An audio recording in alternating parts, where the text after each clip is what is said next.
Assalamu alaikum wa rahmatullahi wa barakatuh. I welcome you all to a new series.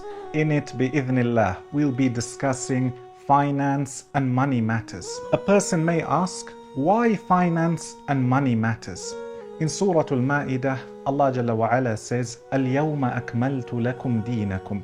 Today, I have completed the religion for you.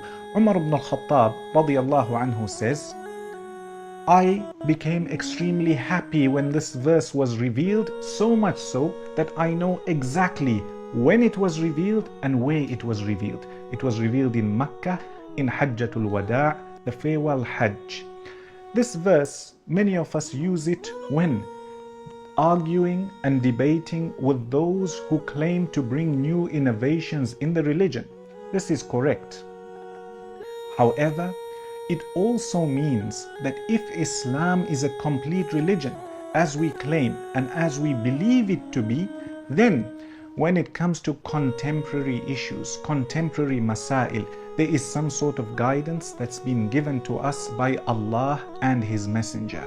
When you look in the books of fiqh, you find that there is mention of purification, salah, zakah, fasting and hajj. These are all ibadat between a person and Allah.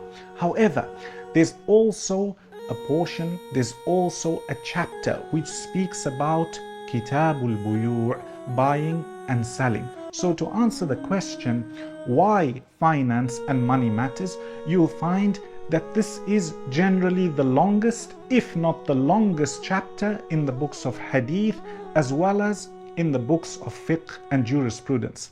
So much so, the longest verse in the Qur'an is speaking about money matters, known as Ayatul Dain or Ayatul Mudayana. Towards the end of Surah Al-Baqarah, Allah Jalla wa Ala tells us that when two people lend or borrow money from one another, they should write it down. He then goes on to mention some of the rulings regarding their transaction. What does this show us? This shows us the importance of studying money matters. This also shows us that Islam, Allah and His Messenger have given us guidance when it comes to our trade, when it comes to our business, when it comes to buying and selling. After we've realized the importance of learning about money matters and wealth, a person may ask, how does a Muslim look at wealth? Because today you find those who chase wealth only because they want to become rich, because a person wants to boast, I have $1 million, I have $1 billion, I have a Ferrari, etc. How does a Muslim look at wealth? What you'll find when you study these two different groups of people, as for the first person who's only chasing wealth because it's wealth, you find that his goal is material. His goal is the worldly life only. As for a Muslim, we look at wealth to be a wasila, a means of attaining the pleasure of Allah subhanahu wa ta'ala. So when you've got a Muslim who aspires to be wealthy, his intention should be that I will use my wealth as a means to attain the pleasure of Allah subhanahu wa ta'ala. Because as we know in the Qur'an, Allah Jalla wa Ala says, إِنَّمَا أَمْوَالُكُمْ وَأَوْلَادُكُمْ فِتْنَةً. Wealth in and of itself, as well as children, worldly pleasures are a fitnah, a trial and tribulation for mankind. So as a Muslim, make sure your intention is correct when pursuing wealth. Make sure you use this wealth in a way that pleases Allah subhanahu wa ta'ala. The Messenger sallallahu alayhi wasallam, as we know, he was the best of creation. Allah Jalla wa Ala sent him to mankind as a rahmah lil alameen, a mercy to mankind. The Messenger sallallahu alayhi wasallam taught us everything when it comes to our ibadat, our acts of worship between ourselves and Allah. And because commerce and transactions, buying and selling, are so important, Allah decreed that the best of creation sallallahu alayhi wasallam, He Himself would buy and sell. He Himself would transact, and His transactions are recorded. So we as His followers can benefit from his teachings. Before Rasulullah sallallahu alayhi wasallam was given nubuwah, before he was given prophethood, it's recorded in some ahadith that Khadija radiyallahu anha, she was a wealthy businesswoman from Quraysh. She would give her wealth to merchants who would go out either to Sham, towards the north of Mecca, or to other regions in order to trade. They would use her wealth, buy goods, and then sell at a profit. Whatever profit they came back with, she would then give them a wage, or she would give them a share in this profit.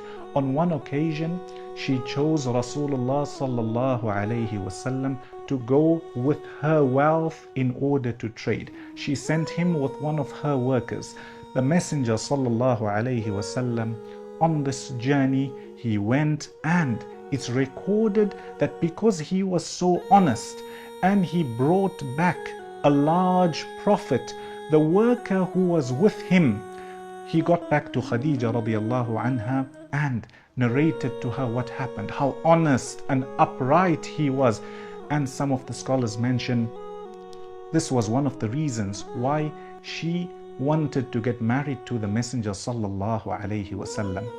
In another hadith, it's recorded that one of the companions radiyallahu anhu, he became bankrupt. He didn't have any wealth. So the Messenger sallallahu alayhi wasallam took one of his possessions and said, "Man yazid," who will increase, i.e. he stood in the place of somebody who was auctioning off assets belonging to somebody else. This shows us the Messenger sallallahu alayhi wasallam bought and sold. And this, or in these ahadith, are lessons for his ummah. In a long hadith recorded in Sahih al-Bukhari, on one of the journeys, the Messenger sallallahu alayhi wasallam was with Jabir radiyallahu anhu. As you know, in the old days, they used to travel in what's called a caravan. A caravan at the time meant people would have camels and horses and donkeys, and they would travel together.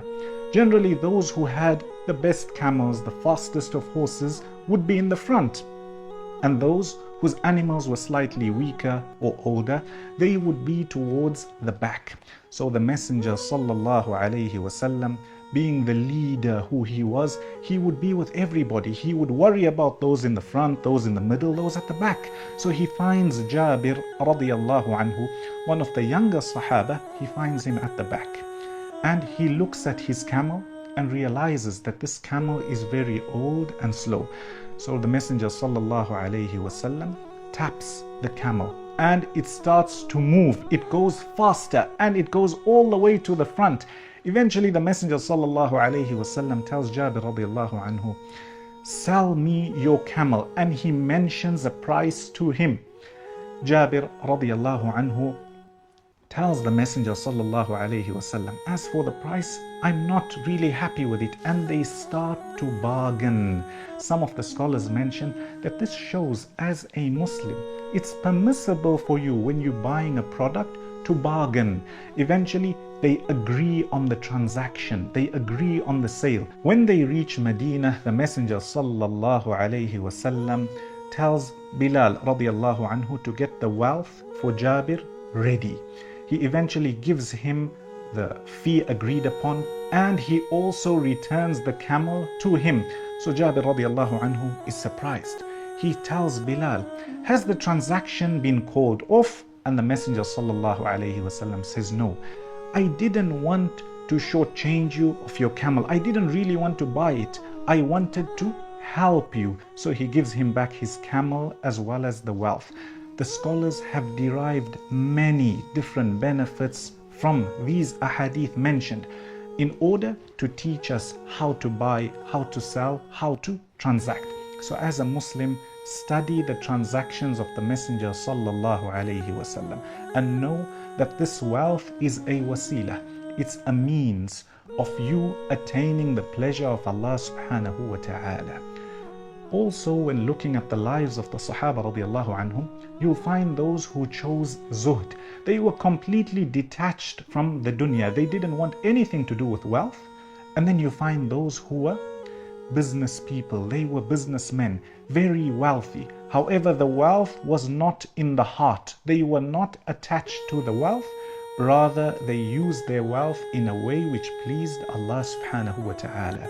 Inshallah, in the next episode, we'll be going over some of the examples from the Sunnah of Rasulullah sallallahu alayhi wasallam that speak about the companions who attained Jannah and the forgiveness of Allah subhanahu wa ta'ala because they were upright and honest business people.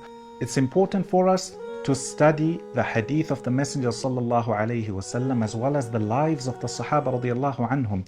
We will learn many lessons from their business transactions. So much so, bi'idhnillah, in future episodes, we'll be going over who were the first entrepreneurs in Islam. At times, people are amazed at those who have earned millions and billions in today's world, not realizing that a lot of the concepts were taught to us by some of the early pioneers from the Sahaba radiyallahu anhum.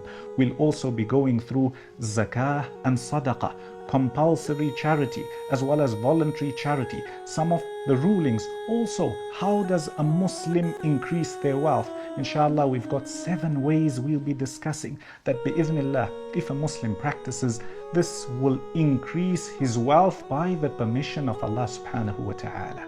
In the next episode, we'll be going through men from the Sahaba radiyallahu anhum as well as the previous generations who attained the forgiveness of Allah, and some of them attained Jannah because they were upright and honest business people. I ask Allah subhanahu wa ta'ala to bless you all, to bless your wealth, and may He grant us the ability to use our wealth in a way that pleases Him. Ameen.